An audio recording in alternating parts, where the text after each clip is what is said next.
The beauty is that you can use the raffia for everything. Your, furniture, just name it, you can adapt it to literally everything. My name is Ophelia Akiwumi, and this is my experimental home built out of the Raffia Palm. It's an open plan house. This is the living area. We've used mud cloths to do the sofa. All the furniture is made by us, Art Deco, and rattan chairs, which is also made by us.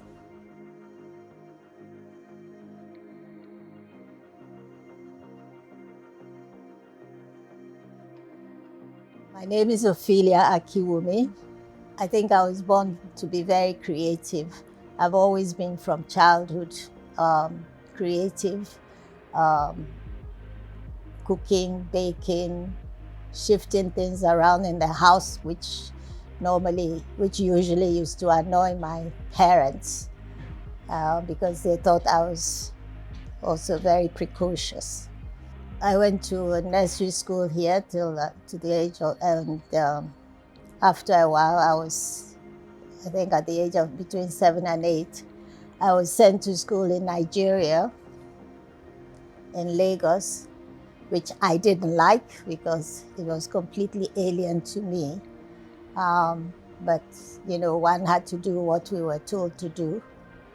And eventually, I was brought back to Ghana, and I spent a year in school here, and then was sent to England. I went to school in England,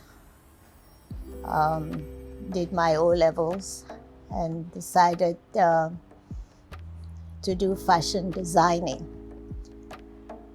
While I was in England, I did a lot of modeling, for advertising. I was also on the cover of Drum magazine for 2 editions. And then I worked with various fashion houses as a trainee. I came back to Ghana, but then I went to Switzerland. I was in Switzerland for a year and a half. I worked with Ghana Airways in Switzerland, and then came back to Ghana, got married in, as a long time ago, it's 1963. And in fact, we just celebrated 57 years of being married to the same man. So I used to go to Italy and, stay with them and work with them. So I got a training for doing interiors with them. And so when I came back, after a while, I started actually doing interiors for people. And I was given a contract by the government to refurbish Job 600 for the non-aligned meeting, African non-aligned meeting in Accra. And then I was also asked to refurbish the castle and then the airport. We lived in Geneva for a few years. And while I was there, we actually lived in France. So while I was there, for the lack of nothing better to do, because you weren't allowed to work, I used to go around. They had all these little furniture shops. They called them little ateliers. And I used to sort of go around and say, oh, can I, have a look, and can I sit with you, So I started getting interested in producing furniture. So the upshot of it is that I ended up with a furniture company. I have the equipment. And I've been lucky to keep it going for such a long time. And I enjoy the challenge of, creating or looking at something and then, being able to produce it. And this has really been, my life. I run a little cafe, and I enjoy cooking, and I enjoy encouraging people to use their talents to bring it out. So all the people I work with, although when they come to me, they have little or no experience, they seem to, I'm able to get them to be creative and imaginative. And so most of the people who worked for me have worked with me for a long, long time, and I can really rely on them to produce, whether it's in the food or with the furniture, to really do a good job. I'm a Ga woman, and Gas hardly travel outside their own, environment. But I think the year before, my grandchildren came down on holiday, and it was a question of finding, something to do with them. So I decided to take them to the Western region because I'd heard about this place called Blue Moon, and I thought that would be nice to go and have a look. And when we got, I found it very, very peaceful. It was really beautiful, and we had a great time. And we decided to take a trip down to Nzulezu, which one had seen and heard about. So it was, once we were there, we decided to take a trip down there. On our way to Nzulezu, I saw this building, or group of buildings, and I thought it was all built with timber. And as I'm a timber person, I was like, hey, somebody's actually, it was a hotel, somebody's actually built a whole hotel with timber. So I said to the driver, on our way back, let's stop at the hotel and have lunch. And believe me, when I got there, we all got out and we were completely blown away. It was like, it wasn't wood, it was made out of this thing. And I said, what is this made out of? And they said, oh, it's made from the Raffia Palm. And I'm like, wow, somebody in Ghana actually, thought out of the box and not build, cement, concrete, glass, these massive structures we build as a hotel. So I was completely taken, and I asked the guide we were with, I said, is it possible to get this material? He said, oh yes, madam, there's a lot of it, you can get as much as you want.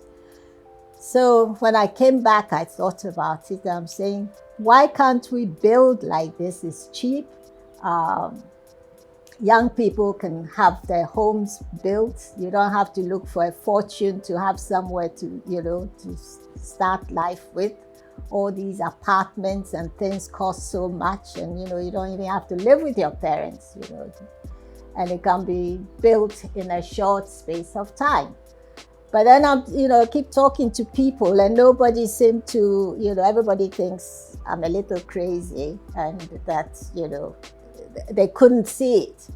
So I just thought, okay, COVID came, we were restricted in moving around and so forth. So I said, okay, I got all the workers to stay here. I said, okay, let's build this thing.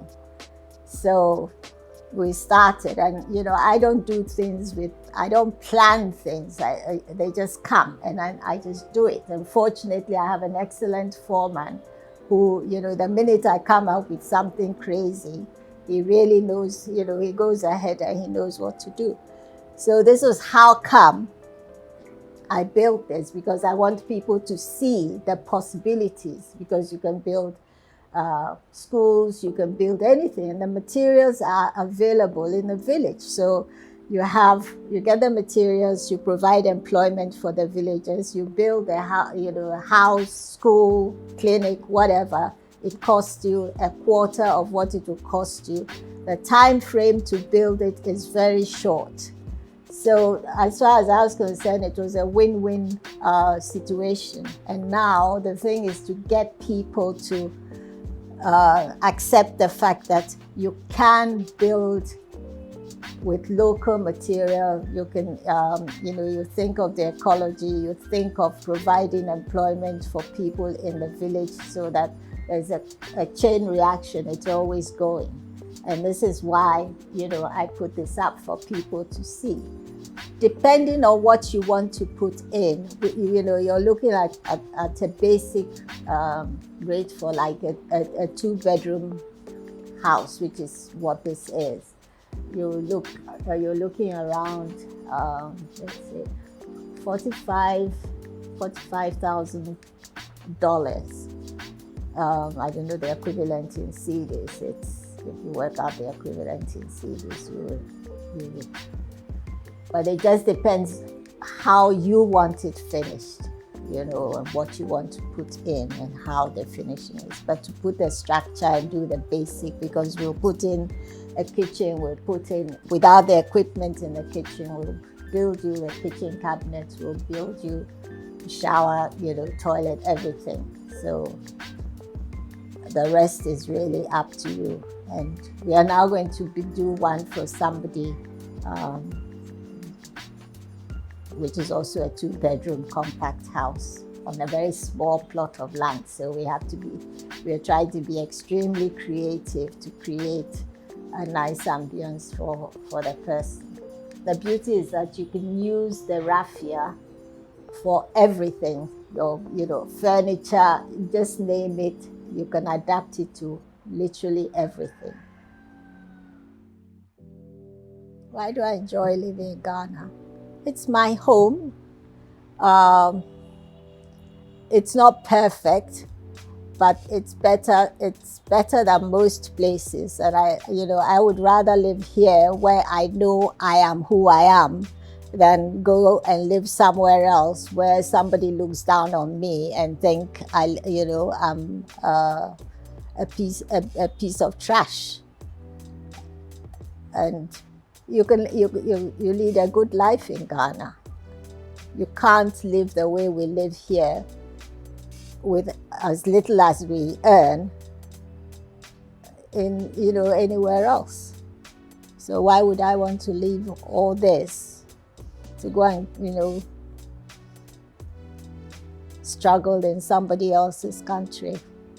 I would rather live in my country and try and do something to improve it and to encourage people and to train people. If I were about to start a training school to train people in carpentry, interior designing, furniture making, why would I not contribute to my country and rather go and contribute in somebody else's country and be paid a pittance and not be appreciated? At least here I know who I am, and I wish all Ghanaians will appreciate the fact that they are really lucky to live in this country. It's not perfect. There's a lot of foolishness that goes on, but hey, there's no perfect place in the world. But you can deal with what we have to face up here more so than what others have to deal with in where they live. So I'm for Ghana, 100% whatever. You can contact us on the phone and on Instagram, on Orangery, Art Deco Ghana. They can contact us. Thank you very much for taking the time to come and do this. I really would love people to make use of this material and this opportunity, at least to be able to have a home. Thanks so much for watching this video. Would you ever consider a raffia home? Let me know in the comments section below. Please do subscribe if you haven't done so already to help me continue making these videos. And do hit that bell if you have already subscribed so that you're notified every time I upload. Thanks so much. See you soon.